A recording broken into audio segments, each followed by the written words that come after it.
Supreme court का फैसला बहुत स्वागत योग्य है। आज बंटवारे का फरमान जो कि हम छात्रों के बीच में आपसी फूट डालने का प्रयास किया गया था, जो कि छात्र साथ में कैंटीन में बैठ के एक थाली में खाना, एक हॉस्टल में रहना, एक साथ रहना किसी जाति से नहीं होता था। और आज उस छात्र समुदाय की बहुत बड़ी जीत हुई है, जो कि छात्र पूरे भारत देश में, लखनऊ विश्वविद्यालय से एक क्रांति उठी और पूरे भारत देश में अलग अलग हिस्सों में आंदोलन हुए, प्रयास किए गए उसके लिए।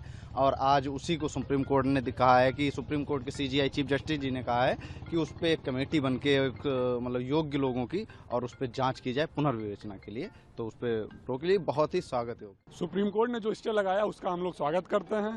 साथ ही सरकार से मांग करते हैं कि इसको पूर्ण रूप से वापस लिया जाए, क्योंकि स्टे आंशिक रूप से है और इसको हम लोग चाहते हैं इसको पूर्ण रूप से सरकार वापस ले और इस गाइडलाइन को रद्द करे, इसको वापस ले। यही हम लोग की डिमांड है और सुप्रीम कोर्ट ने जो स्टे लगाया उसका हम लोग स्वागत करते हैं।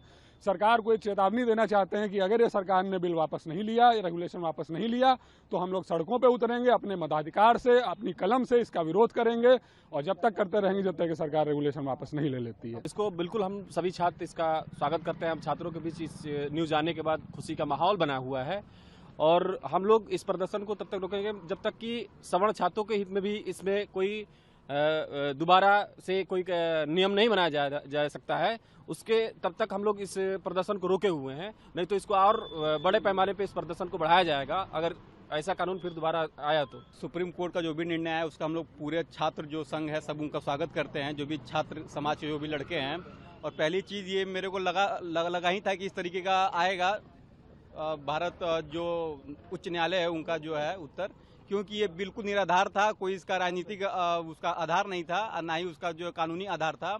क्योंकि विश्वविद्यालय जो है एक शिक्षा का मंदिर है, उसमें इस तरीके से जाति धर्म के आधार पर ऐसा कानून बनाना जो एकदम पूरा निराधार था, जिसका कोई आधार ही नहीं था, उसको खत्म ही होना चाहिए था। और जिस तरीके से पूरे देश भर में माहौल बना और छात्रों ने अपना एकजुटता दिखाया, उसके आधार पर ये जो सर्वोच्च जो सरकार में जो सबसे शीर्ष स्तर पर जो बैठे हुए हैं उनको ये चेतावनी देना चाहते हैं कि इस तरह का समाज को खंडित करने का, बांटने का या इस जो शिक्षा परिसर है उसको खराब करने का प्रयास ना किया जाए।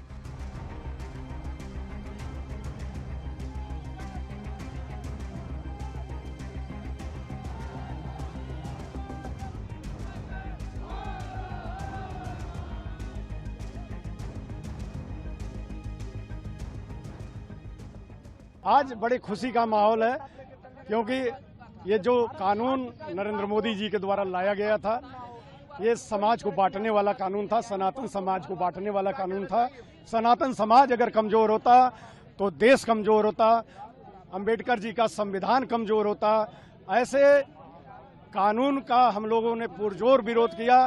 केसरिया भारत के सभी नौजवानों ने, सभी साथियों ने पूरा दिन रात एक करके इसके खिलाफ लड़ाई लड़ी और सुप्रीम कोर्ट ने हमारी आवाज़ सुनी।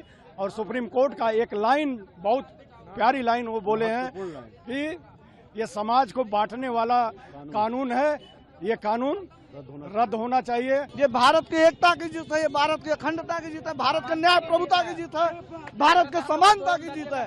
ये किसी जाति या किसी समुदाय की जीत नहीं है, ये जीत उसकी है जो भारत को मतभेद ना करे, जो भारत को विभेद ना करे। जो कहा जाता है कि विविधता में एकता, अनेकता में एकता, भारत की जीत है। आज सुप्रीम कोर्ट ने हमारी भावनाओं को समझा है और स्टे लगा दिया है। पिछले 3 दिनों से हम लोग पूरा विश्वविद्यालय परिसर सभी बनारस से बंद कर दिए थे, परीक्षा पठन बंद कर दिया गया था, क्योंकि एक ऐसा कानून, काला कानून था जो छात्रों को आपस में बांट रहा था और विश्वविद्यालय परिसर में जातीय दंगा के बराबर ले गया था। क्योंकि विश्वविद्यालय में सभी जाति धर्म के लोग पढ़ते हैं, प्रोफेसर सभी कास्ट के थे। हमें विश्वविद्यालय के अंदर छात्रों को जाति में बांटने का प्रयास कानून था, लेकिन 19 के बाद अगर स्टे अगर फिर से वापस होगा तो फिर हम लोग बड़ा आंदोलन किया जाएगा। जब तक हमारा मुख्य मांग है कि जिससे पूरी तरीके से रद्द हो। ये एक सरकारों के समाज के जो विभाजित करने वाली शक्तियां थी उनके,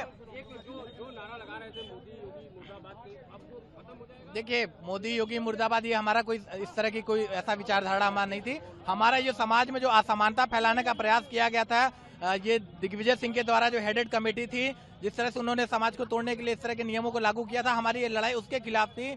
न कि हम मोदी को गालियां देने के लिए हम इस तरह का संघर्ष कर रहे थे, न योगी जी को गालियां देने के लिए संघर्ष कर रहे थे। हमारा संघर्ष था समानता के लिए।